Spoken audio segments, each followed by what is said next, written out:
Welcome to my YouTube channel Urmi's কিচেনে। আজকে আমার রেসিপি হোমমেড পাউরুটি দিয়ে বাটারস্কচ আইসক্রিম। এই গরমে এই ঠান্ডা ঠান্ডা আইসক্রিম, আসুন দেখে নেওয়া যাক আমার এই রেসিপিটি। এর জন্য আমি প্রথমে 1 লিটার দুধকে ফুটিয়ে নিয়েছি, ফুটিয়ে জাল করে নিয়েছি। এতে স্বাদ অনুযায়ী চিনি দিয়ে দিয়েছি, অল্প করে চিনি দিয়ে তারপরে ফুটেই ঘন করে নিয়ে এর মধ্যে 2 প্যাকেট আমুলিয়া দিয়ে দুধটাকে আরেকটু ঘন করে নিচ্ছি। আমুলিয়া দিয়ে এর হাতা দিয়ে ভালো করে মিশিয়ে নিয়েছি। গুঁড়ো দুধটা দুধের সাথে ভালো করে মিশে গেছে। আমার দুধটা অনেকটাই ঘন হয়ে গেছে। অন্য একটি বাটিতে আমি কিছুটা গরম দুধ তুলে নিয়েছি, তাতে 2 চামচ মতন কর্নফ্লাওয়ার গুলে দিচ্ছি। গুলে আমি ওই দুধের মধ্যে মিশিয়ে দেব, যাতে করে খুব তাড়াতাড়ি দুধটা থকথকে হয়ে যায়।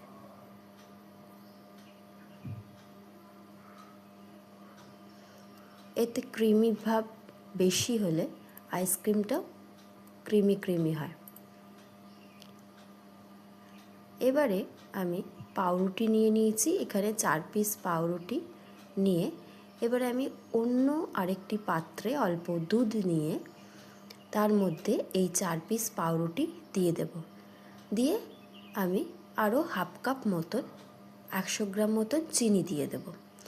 চিনি দিয়ে পাউরুটিটা চিনিটা একসাথে মিশিয়ে নেব দুধের সাথে। ভালো করে মিশিয়ে নিয়ে আরও 4 চামচ বড় চামচে দুধ দিয়ে দিলাম, গুঁড়ো দুধ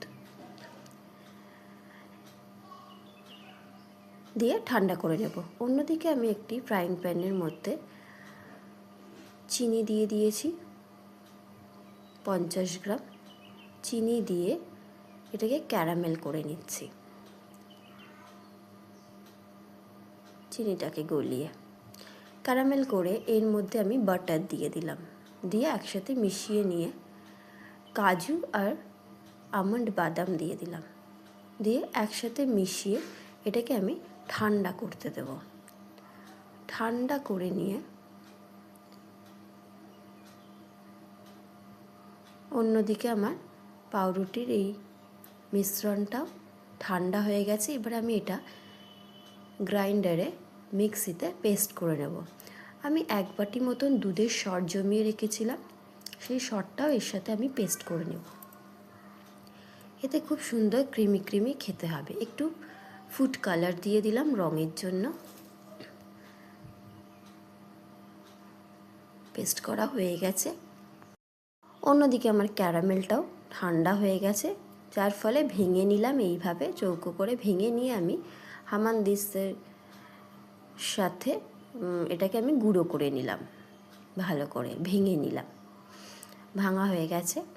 এবারে আমি অন্য একটি পাত্রে দুধের ঘন দুধটা আর ওই পাউরুটি মিশ্রণটা এর মধ্যে দিয়ে দিলাম, দিয়ে মিশিয়ে নিয়ে ভালো করে ওপর দিয়ে ওই ক্যারামেল বাদামটা দিয়ে দিলাম, মিশিয়ে নিলাম।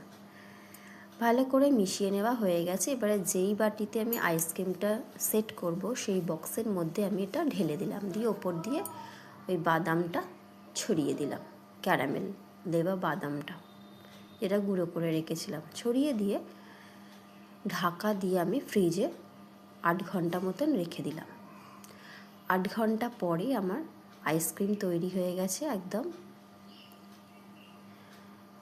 এবারে আমি সসপ্যানের মধ্যে বেশ খানিকটা গরম জল করে নিয়ে ভালো করে ফুটিয়ে যে হাতা দিয়ে আমি তুলব সেটাকে ভালো করে গরম করে নিচ্ছি, যাতে করে তাড়াতাড়ি আইসক্রিমটা উঠে যায়।